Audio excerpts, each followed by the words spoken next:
Last Stop on Market Street. Words by Matt De La Pina. Pictures by Christian Robinson.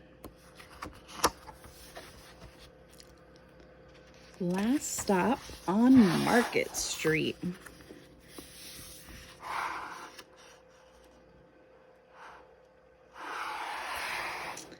I do believe this won the Cattle Caught medal for the pictures a couple of years ago. CJ pushed through the church doors and skipped down the steps. The outside air smelled like freedom, but it also smelled like rain, which freckled CJ's shirt and dripped down his nose.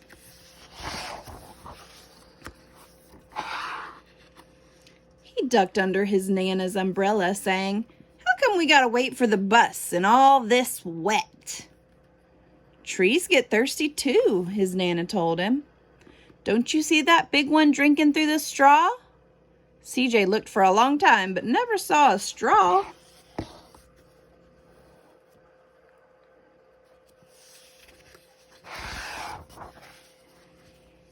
From the bus stop, he watched water pool on flower petals.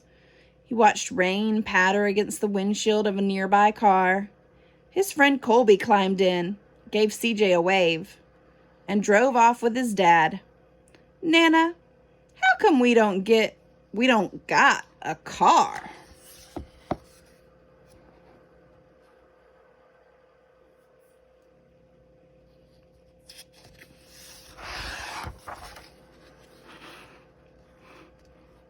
"Boy, what do we need a car for? We got a bus that breathes fire, and old Mr. Dennis who always has a trick for you." The bus creaked to a stop in front of them. It sighed and sagged at the doors, and the doors swung open.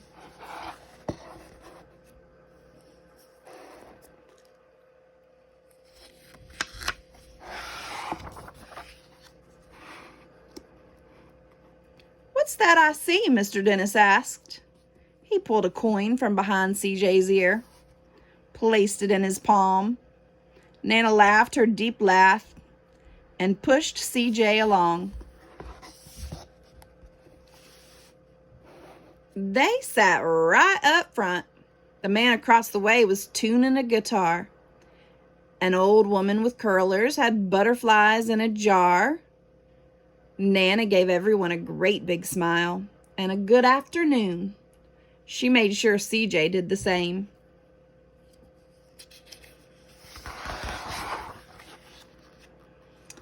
The bus lurched forward and stopped. Lurched forward and stopped. Nana hummed as she knit. "How come we always gotta go here after church?" CJ said. "Miguel and Colby never have to go nowhere." "I feel sorry for those boys," she told him. "They'll never get a chance to meet Bobo or the Sunglass Man. And I hear Trixie got herself a brand new hat." CJ stared out the window, feeling sorry for himself. He watched cars zip by on either side, watched a group of boys hop curbs on bikes.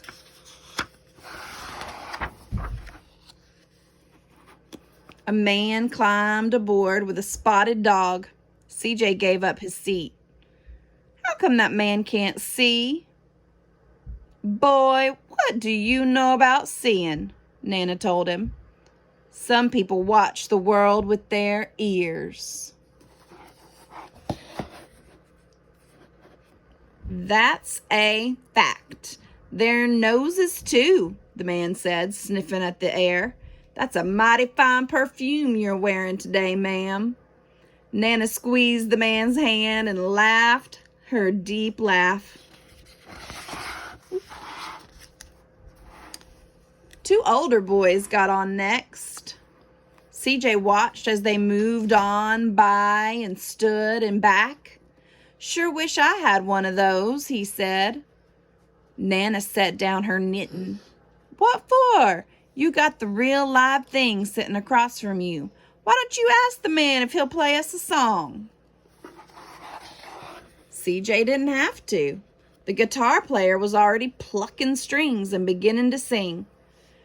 To feel the magic of music, the blind man whispered. I like to close my eyes. Nana closed hers too. So did CJ and the spotted dog.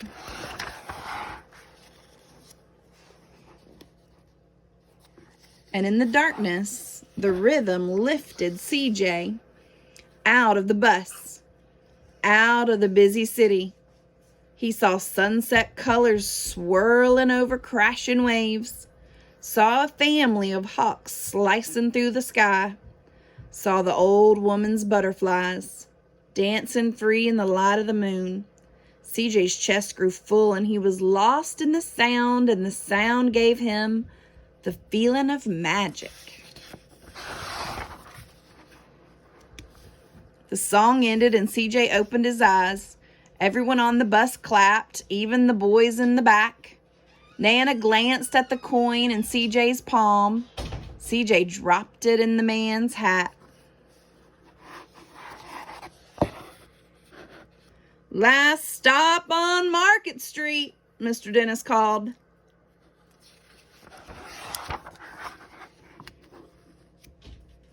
CJ looked around as he stepped off the bus. Crumbling sidewalks and broken down doors, graffiti tagged windows and boarded up stores. He reached for his Nana's hand.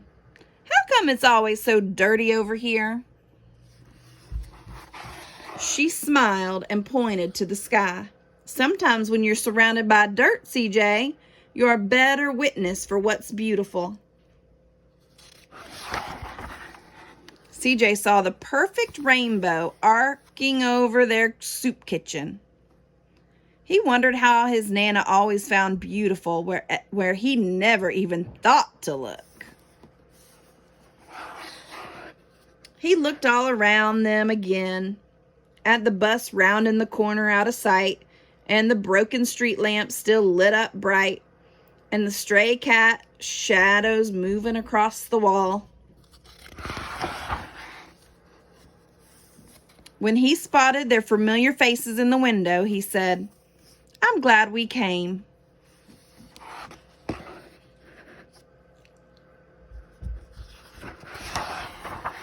He thought his Nana might laugh her deep laugh, but she didn't. She patted him on the head and told him, Me too, CJ. Now come on.